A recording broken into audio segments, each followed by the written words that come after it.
And welcome back to another episode of Under Review, where we look at all the latest and greatest games for a majority of all the consoles. This week we are looking at not a brand new title, but a title that's actually been out for a little over a year already. But it's just now finally came out in a retail packaged product, and has actually been upgraded for 4K. And we are talking about Ninja Theory's Hellblade Senua Sacrifice. Now let me say this, that developer Ninja Theory has done something that many developers strive for, and they use everything that they could to immerse the gamers in a state of fear, and not in the traditional jump scare method. Instead, they use feelings of anxiety, visuals, and most importantly, sound to tap into a fear that is more than visual. It's psychological. And Ninja Theory worked alongside some mental health specialists and experts in the field of psychosis to relay those experiences into the form of this game.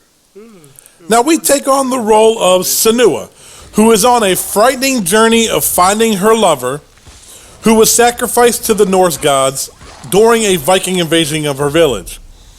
All the while dealing with her several mental and severe mental disorder. But dealing with her hallucinations and voices in her head is where the game really starts to grit its teeth. Not only is this the mechanic, but you feel very vivid and true to form and make for a very terrifying experience. Whether it's in the puzzles that are part of the hallucinations where voices of ghosts try to guide you through, to bits and pieces of true reality, this game threads the needle on something that is grounded in true reality with people, between people and pure myth. This game is one that I will always say you need to play this game with a headset.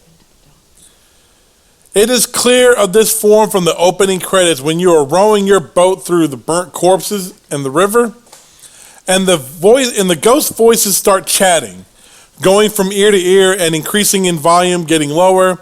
And it gets to a point that the voices all talk at the same time and their voices start to fluctuate, that it starts to become unclear who is talking and what they are saying. Think of it, it's like white noise in your ear the entire time you're playing.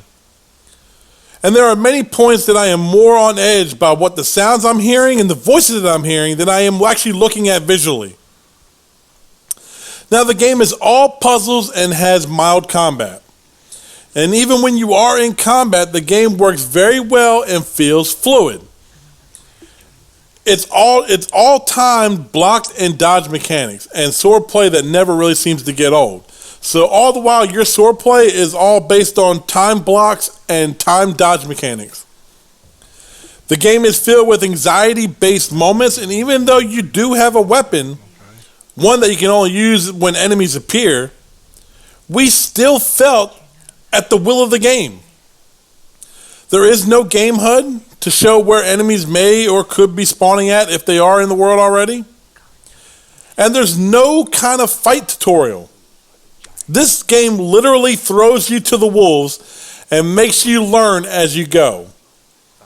If you've had any kind of past experience with sword combat games, you will get a pretty firm grasp in reality quickly, or relatively quickly.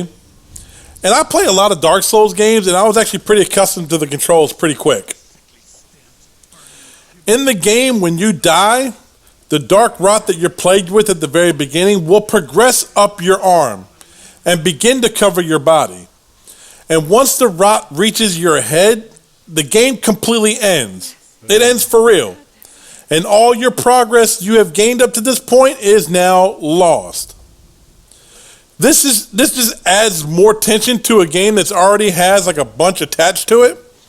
However, the increased rot only seems to really apply during normal enemy encounters and environmental deaths, not really boss fights. Boss fights seem to have no effect on it. But all in all, Hellblade is a work of art and a true psychological terror. The game is not very long, but the price is actually kind of reflective of that. Every facet of the game is brilliant, whether it is in puzzles, combat, or overall story. They each are deliberate and tap into fears that is true fear and not just a cheap monster jump scare. To know that there are regular people that see the world in ways that are very similar to this is scary enough. And even though this takes place in the times of the Vikings and the Celts, this is still relevant even in today's times. So with that, we gave Ninja Theory's brilliant project, Hellblade Senua Sacrifice, a marvelous 9 out of 10. We thought it was a great game. Very, very great, very great price on it. It's actually a work of art and actually kind of brings true to light art form when it comes to video games. What they gathered from the people that they worked alongside really, really shows and pays dividends in this game. So if you were one that kind of looked at this game on the shelf as you were passing through the game store or the game section and you saw this and said, hey, that could be interesting, get it. It's actually worth every penny. It's a very solid game and you'll really, really enjoy it, especially if you like those, I don't want to say horror games, but games that kind of give you that on-edge feel. So thank you guys so much for listening and for watching. We hope you guys enjoyed it. Please make sure you comment, like, and subscribe. We would greatly appreciate it. And until next time, game on.